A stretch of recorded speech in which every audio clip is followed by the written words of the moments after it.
Bonjour à tous et bienvenue sur Commun Français. Dans mon livre Production orale DELF B2, vous pouvez trouver une liste assez complète de marqueurs pour l'exposé. Mais qu'est-ce que c'est exactement ? Ce sont des mots et des expressions qui servent à montrer la structure d'un exposé argumentatif en français. Je vous propose dans cette vidéo de voir les différents types de marqueurs avec des exemples. En effet, ils vont jouer un rôle essentiel. En donnant des repères aux personnes qui nous écoutent, ils rendent notre exposé plus clair et ainsi plus facile à suivre. Alors, de quels marqueurs avons-nous besoin dans un exposé ? Suivons les différentes étapes dans l'ordre chronologique.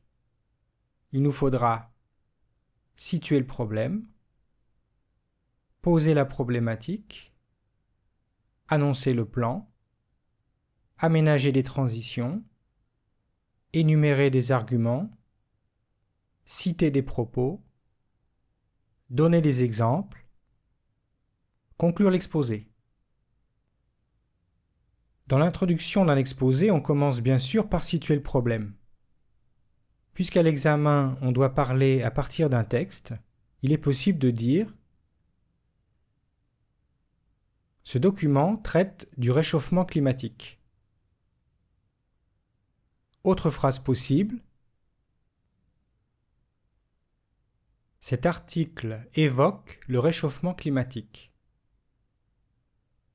Le sujet délimité, il faut ensuite poser la problématique qui est, rappelons-le, une question à laquelle tout notre exposé doit répondre. Nous pouvons dire « Je tenterai de répondre à la question suivante. Faut-il interdire les téléphones portables à l'école ?» Ou encore, ceci m'amène à poser la question suivante. Faut-il interdire les téléphones portables à l'école ? Et pour finir l'introduction, annonçons le plan. Pour cela, il faudra d'abord utiliser des connecteurs. Ensuite, nous prendrons des verbes comme voir, montrer, essayer, etc. et conjuguer au futur simple ou, moins formel, au futur proche.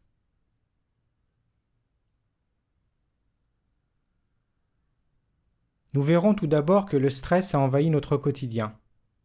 Dans un deuxième temps, nous essaierons d'en déterminer les causes. Toutefois, le pronom « nous » est très formel. À l'examen du DELF B2, le pronom « je » est tout à fait suffisant.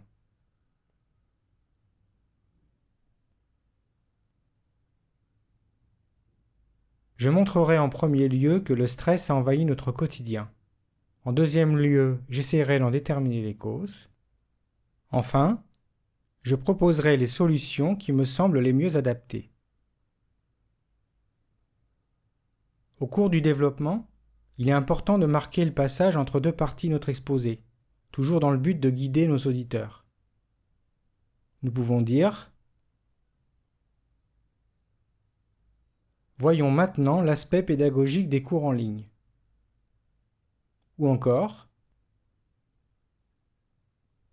Malgré leurs inconvénients, les cours en ligne présentent de nombreux avantages. »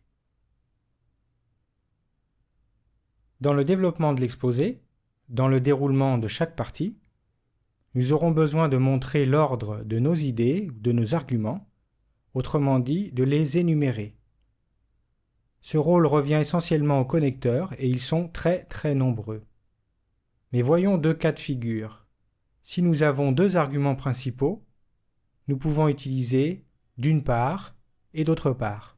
Par exemple, d'une part, l'apprentissage d'une langue rend plus créatif. D'autre part, il enrichit notre vision du monde. Mais si nous avons trois arguments à énumérer, nous avons à notre disposition, tout d'abord, ensuite, enfin. Tout d'abord, l'apprentissage d'une langue rend plus créatif. Ensuite, il enrichit notre vision du monde. Enfin, il rend plus tolérant.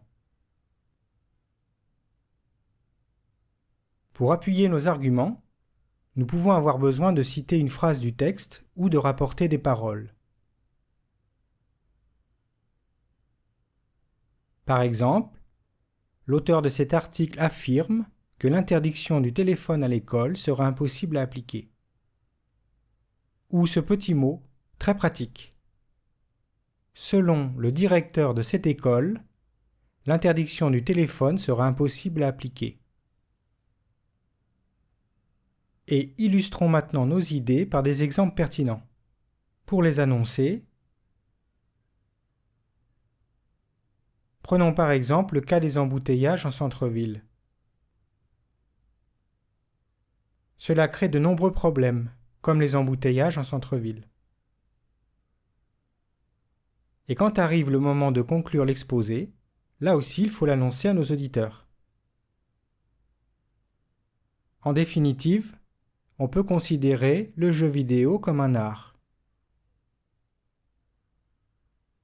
Pour conclure, je pense que le jeu vidéo est un art comme les autres. Attention à ne pas répéter cette confusion très courante entre enfin et en définitive. Enfin ne peut pas servir à annoncer la fin d'un exposé. Il sert, dans le développement d'une partie, à introduire un dernier argument. Voilà, merci de votre attention et si vous avez besoin d'aide pour vous préparer à l'oral du DELF B2, eh bien suivez le guide de Commun Français.